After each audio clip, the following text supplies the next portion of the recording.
नमस्कार दोस्तों, स्वागत है आप सभी का ऑनलाइन बोर्ड स्टडी चैनल में। तो आज का ये जो सीटेट का सेशन है, इसमें टॉप 15 क्वेश्चन मैं कराऊंगा गणित पेडागोजी का, और ट्रिक से आपको कराया जाएगा ताकि आपका जो सीटेट एग्ज़ाम दिसंबर जनवरी में ऑनलाइन होने वाला है वह एक बार में आप लोग निकाल पाइएगा। तो कैसे पेडागोजी को सोल्व करते हैं, इस पर भी आप लोग ध्यान दीजिएगा।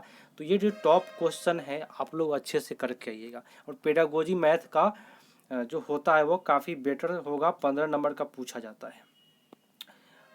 प्रश्न है कि प्राथमिक स्तर पर विद्यार्थियों के गणित अधिगम का मूल्यांकन करने के लिए निम्नलिखित में कौन सी योजना प्रभावशाली नहीं है या प्रभावशाली योजना नहीं है।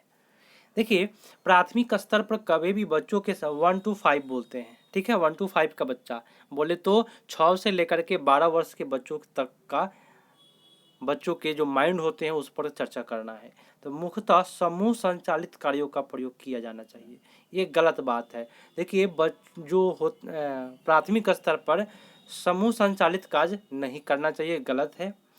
ऐसे कार्य की अभिकल्पना की जाए जो यंत्रवत रटने, माने जो रटने वाला चीज़ है उसकी अभिकल्पना कीजिए तो अच्छा हो जाएगा।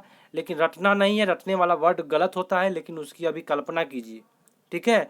और संकल्पना समझ में अंतर किया जा सके, तो ये तो सही लग रहा है, ठीक है। विद्यार्थियों के त्रुटियों को जानकर उनके तर्क को विश्लेषण किया जाए, ये भी सही है। ऐसे कार्यों की अभिकल्पना की जाए जिसमें एक से अधिक उत्तर प्राप्त हो, ये भी सही है। तो आपका सबसे जो नेगेटिव उत्तर होगा आपका ए हो जाएगा, समूह संचालित कार्यों का प्रयोग किया जाए, ठीक है। तो आपका उत्तर ए पर चला जाएगा। नेक्स्ट क्वेश्चन पर आते हैं। क्वेश्चन है कि गणितीय अध्यापन को प्रभावी बनाने के लिए निम्नलिखित में कौन सी विशेषताएं नहीं हैं। तो प्रतिदिन के अनुभव के साथ स्थापित करना, ये तो है, बच्चों के लिए बेटर होता है। एक ही संकल्पना के लिए भिन्न भिन्न शिक्षण अधिगम का प्रयोग करना, तो ये भी बेटर है। नई संकल्पना का परिचय देने के लिए समय नियम को कठोरता से पालन, ये जो कठोरता वर्ड है, नेगेटिव वर्ड है, ये आपका सही हो जाएगा। नेगेटिव क्वेश्चन पूछ रहा था। नेक्स्ट प्रश्न है, देखिएगा कि कक्षा 3 और चतुर्थांश 1/4 को बोलते हैं कि संकल्पना समझाने के लिए अध्यापक को कौन सी उचित अनुक्रम का अनुकरण करने की आवश्यकता है। मतलब 1/4 को आपको समझाना है, आप एक टीचर है, तो कैसे बच्चों को समझाइएगा, बताएं उत्तर। तो सबसे पहले आप किसी ठोस पदार्थ को दिखा दीजिए, मतलब उत्तर आपका बी। ठोस पदार्थ को दिखाने के बाद उसका चित्र बना दीजिए, तो सी। उसके बाद श्याम पट पर उसको लिखेंगे बाद में, तो आपका उत्तर होगा BCA। उत्तर आपका चला जाएगा 4। नेक्स्ट क्वेश्चन है कि समावेशित विद्यालय में आप अपनी कक्षा के दृष्टि बाधित बच्चों की आवश्यकताओं को कैसे पूरा करेंगे। मान लीजिए आप शिक्षक हैं और आपके कक्षा में कोई बच्चा दृष्टि बाधित है, तो कैसे आप सुधारेंगे वहाँ पे। तो उनको अतिरिक्त समय दे करके, अतिरिक्त समय दीजिएगा तो बच्चा हीन भावना का शिकार हो जाएगा, समझेगा कि हम दृष्टि बाधित है इसलिए सर हमको अधिक समय दे रहे हैं। तो ऐसा नहीं करना है। उन्हें उच्च उपलब्धि वाले छात्रों के साथ बढ़ा करके, ये भी आपका उच्च उपलब्धि वाला भी गलत हो गया। शिक्षण अधिगम वैकल्पिक प्रणालियों और साधनों का प्रयोग करके, उसके लिए ब्रेल लिपि का प्रयोग किया जाता है। बोले तो वैकल्पिक प्रणाली और साधनों का प्रयोग करके दृष्टिबाधित बच्चों को आवश्यकता को आप पूरा कर पाइएगा। विशेष शिक्षक के पास कभी नहीं भेजिए, गलत होता है।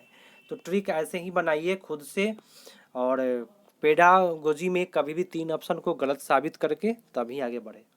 प्रश्न है कि कक्षा 3 के छात्र ने क्या लिखा, 16 गुने 25 का गुना कैसे लिखा।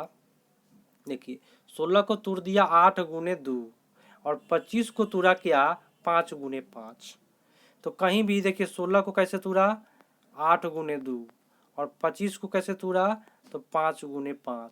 तो ये जो नियम होता है मैथ में, याद रखिएगा, ये साहचर्य नियम के अंतर्गत होता है, ठीक है।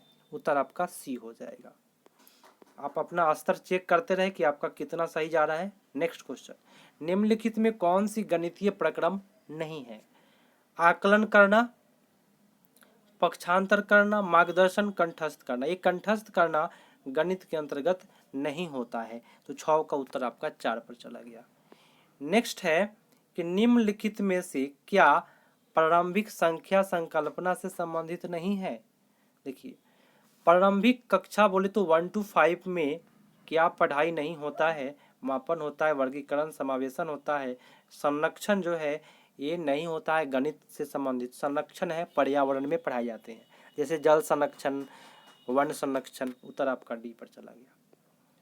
नेक्स्ट क्वेश्चन है, देखिएगा, काफी बड़ा बड़ा प्रश्न होता है सीटेट में। संख्यांक, संख्या के विषय में निम्नलिखित में कौन सा कथन सही है? फर्स्ट बोल रहा है कि संख्यांक एक प्रतीक है जिसे संख्या को प्रदर्शित करने के लिए प्रयोग किया जाता है। बात सही है। संख्या एक को भिन्न भिन्न संख्याओं द्वारा प्रदर्शित किया जाता है, गलत बात है। एक संख्या को भिन्न भिन्न संख्या से प्रदर्शित कभी नहीं कर पाइएगा। तो ए आपका सही है, बी आपका गलत है। तो उत्तर आपका क्या हो जाएगा? 8 का ए शुद्ध और बी अशुद्ध, सी इज द राइट आंसर।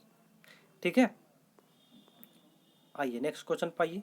बड़ा क्वेश्चन है, ध्यान से देखिएगा। योग निम्नलिखित शाब्दिक समस्याओं को पढ़िए। अब देखिए शाब्दिक समस्या दिया हुआ यहाँ पे कह रहा है कि एक कटोरी में 15 संतरे हैं और दूसरी कटोरी में 17 संतरे हैं, सब मिलाकर कितना होगा? तो यहाँ पे जोड़ का काम हो रहा है। उसके बाद क्या कहा जा रहा है?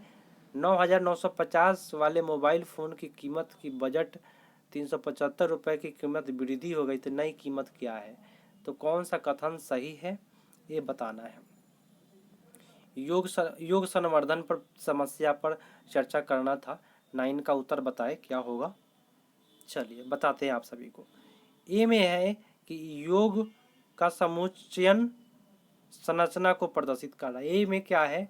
15 और 17 को जोड़ देंगे तो ए में क्या हो जाएगा? ए की समुच्चयन संरचना को प्रदर्शित कर रहा है।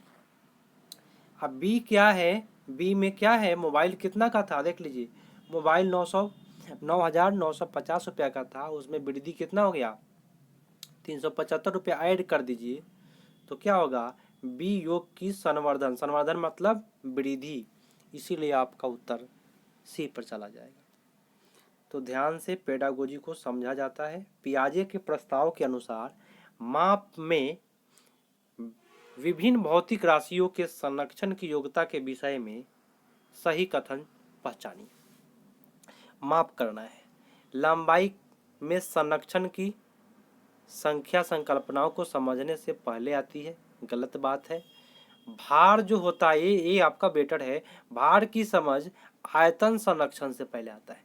कभी भी यदि आप भार का समझ पढ़ना चाहते हैं तो आयतन के पहले आपको भार का समझ होना जरूरी है। आपका उत्तर बी पर चला जाएगा। ठीक है, चलिए एक सेकेंड। नेक्स्ट क्वेश्चन है, ध्यान से देखिएगा कि एक अध्यापक कक्षा 4 के छात्रों को निम्नलिखित कार्य देता है।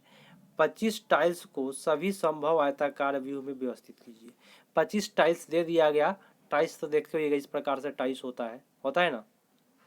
तो 25 टाइल्स को क्या करना है? आयताकार व्यू में व्यवस्थित करें। इस कार्य को निम्नलिखित में गणितीय अवधारणाओं को संबोधित किया जाता है। तो इस टाइल्स को जब बैठाने का काम कीजिएगा इस टाइल्स को, तो क्या चीज़ का विकसित होगा ये बताना है, क्या विकसित होगा। तो मैं आपको बता दूं, ये चारों अवसरों में सबसे बेटर, सबसे पहले क्षेत्रफल, उसके बाद आपको पता चलेगा, सबसे पहले घर का क्षेत्रफल ज्ञात कर लीजिए। ठीक है, उसके बाद उसका गुणनखंड ज्ञात कीजिए कि कितना इसमें लगेगा, तब उसका परिमाप का पता लगाइए। उत्तर आपका सी पर चला जाएगा। नेक्स्ट है, निम्नलिखित समुच्चयनों में कौन सा गणित में प्रश्न हल करने का कौशल है? देखिए, कंठस्थ करना ये दो है ना, नेगेटिव वर्ड होता है इसलिए गलत हो गया। देखिए यहाँ भी कंठस्थ करना है, ये भी गलत हो गया। रट लेना है, ये भी गलत हो गया। तो विवेचना करना, चर का प्रयोग करना, प्रतिरूप दिखाना है, सबसे बेटर आपका डी पर जाएगा। ठीक है, नेक्स्ट क्वेश्चन पाते हैं। क्वेश्चन है कि वेन हीले के स्तर जिस विकास की अवस्था का संकेत है वो बताइए। तो वेन हीले साहब जो दिए थे वो कभी भी जियोमेट्रिक के बारे में बताए हैं, तो कहीं भी मिले वेन हीले साहब तो ज्यामितीय चिंतन के बारे में ही वो बोले हैं। ठीक है, उत्तर आपका 4 पर चला जाएगा। नेक्स्ट है कि राष्ट्रीय पाठचर्या रूपरेखा एनसीएफ 2005 की अनुशंसा के अनुसार प्राथमिक विद्यालय का गणित पाठ्यक्रम कैसा होना चाहिए। आपको पता है कि कभी भी प्रगति, देखिए छात्रों को प्रगामी गणित के लिए तैयार करने वाला होना चाहिए, गलत बात है, एनसीएफ में नहीं कहा गया है। छात्रों को प्रतिदिन के अनुभव से संबंधित होना चाहिए, एनसीएफ में बोला गया है। कार्यविधि का ज्ञान पर केंद्रित होना चाहिए, गलत बात है, ये नहीं बोला गया है। गणितीय संकल्पनाओं में कठोरता देने वाला, गलत है, आपका उत्तर बी पर जाएगा। एनसीएफ बोला है कि प्रतिदिन के अनुभव को जोड़िए बच्चों के साथ।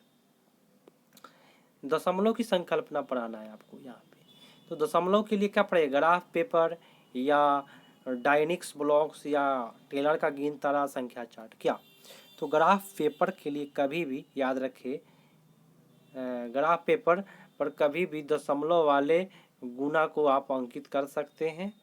ठीक है, इसको आसानी से किसी भी बच्चों को समझा सकते हैं, तो सबसे बेटर आपका ग्राफ पेपर हो जाएगा।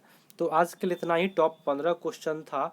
रेगुलर अगर आप ज्वाइन करना चाहते हैं तो 8 बजे रेगुलर आप टॉप मैथ पेडागोजी कर सकते हैं और अच्छे तरीक़ा से।